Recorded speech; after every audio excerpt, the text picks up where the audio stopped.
Welcome to the series on chaos destruction. In this video, we'll be covering the workflow for realistic concrete fractures. This workflow can also be applied to Asphalt Roads. Epic links and the links to the project files and special bundle offer are in the description below. So I'm going to assume you've been following this series and are already familiar with the general steps to fracture a static mesh. So let's get started. Here we are in our scene where I've set up a few static meshes to form a concrete wall structure. I've also added a master field that's ready to go. So when we look at reference photos of broken concrete, we can see some things we want to replicate. First, if you just look at the silhouette of the pieces, they form Voronoi-like shapes. Second, their edges don't contain a lot of straight lines, but they're not very jaggy or sawtooth-like either. And third, we have a collection of large and smaller pieces in the rubble pile. So with that information in hand, let's see what we can do. We'll start by selecting this front wall, which I've already converted to a geometry collection, and then we'll jump into fracture mode. We'll start by creating our Voronoi fractures. We could use the uniform or cluster tools for this, so I'm just going to go with the uniform tool. Let me disable the master field so we can see what we're doing. For this size wall, I'm going to use about 75 Voronoi sites. And to make sure this pattern is repeatable, I'll set my random seed to 1. I also want to add grout lines. You'll see why in just a bit. A size of 25 for the grout lines will be nice and thick for our purposes. In order to break up the straight lines of our Voronoi fractures, we'll need to add some noise.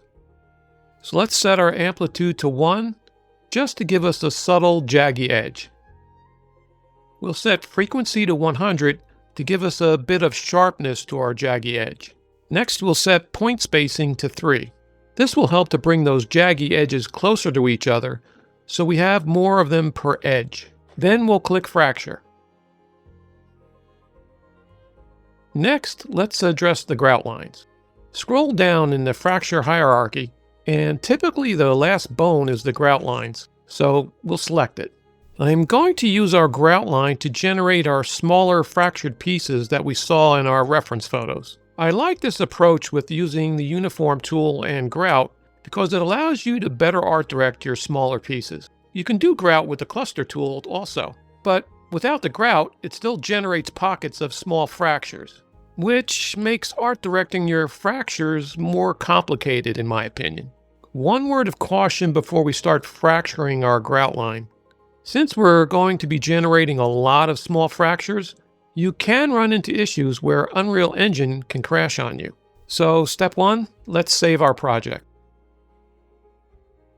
To help avoid any crashes, I'm going to split our grout line pattern into 3 sections using the planer tool. It's really important that you reset your grout value to 0 before you start cutting, or else you'll end up with more sections than you expected. Doing this means we can do smaller quantities of fractures for each section, but in the end, we'll still get the quantity we need while not pushing the engine to its limits. I simplified my fracture hierarchy by geomerging some grout fractures and moving them up a level. I'll select my first grout section to fracture. We'll grab the uniform fracture tool and set the following values. I'll set my Voronoi sites to 750.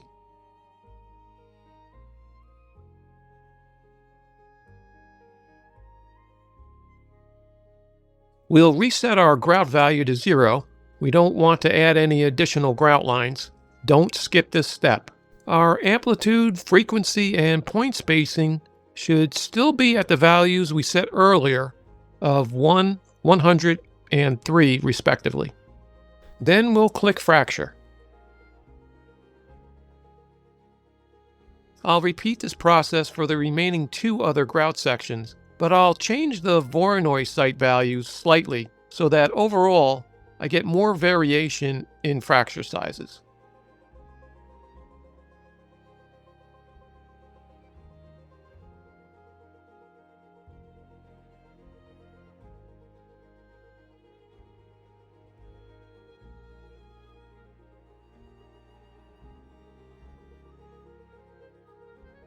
Okay, all 3 grout sections are now fractured, and if you look at the Level Statistics tab, you'll see we have a decent number of bones overall. If during this process you find Unreal Engine is still crashing on you, try creating more grout sections and use lower Voronoi site values. Let's do a quick save of our project for safety's sake. Before we run the simulation to test it out, I just want to anchor the bones along the outside of the wall, so that when our master field fires off, we end up with a hole in our wall and don't just blow out the entire wall section. To do that, we'll grab our interactive selection tool and roughly select the size hole we want.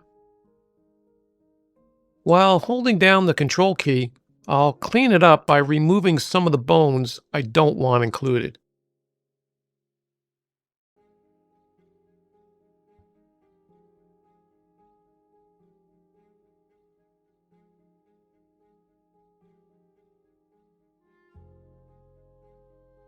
Then we'll invert our selection. In the Fracture Hierarchy tab, we'll right-click on one of the selected bones and change their initial dynamic state to static. This is basically the same as creating anchor fields around that section of the wall we don't want to move, but this workflow is the newer way of doing that. Once again, let's save our project. And now let's run the simulation to see what we ended up with.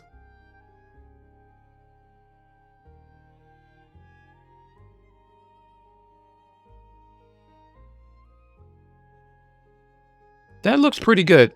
Let's take a closer look at our fractures.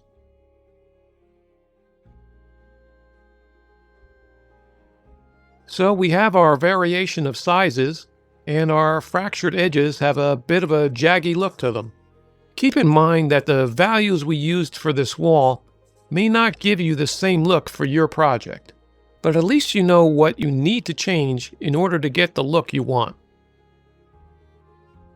That concludes this tutorial on realistic concrete fractures. If you found this video helpful, please hit that like button and subscribe to the channel. And if you want to support the channel, click on the Buy Me a Coffee link in the description below. I'll see you in the next video.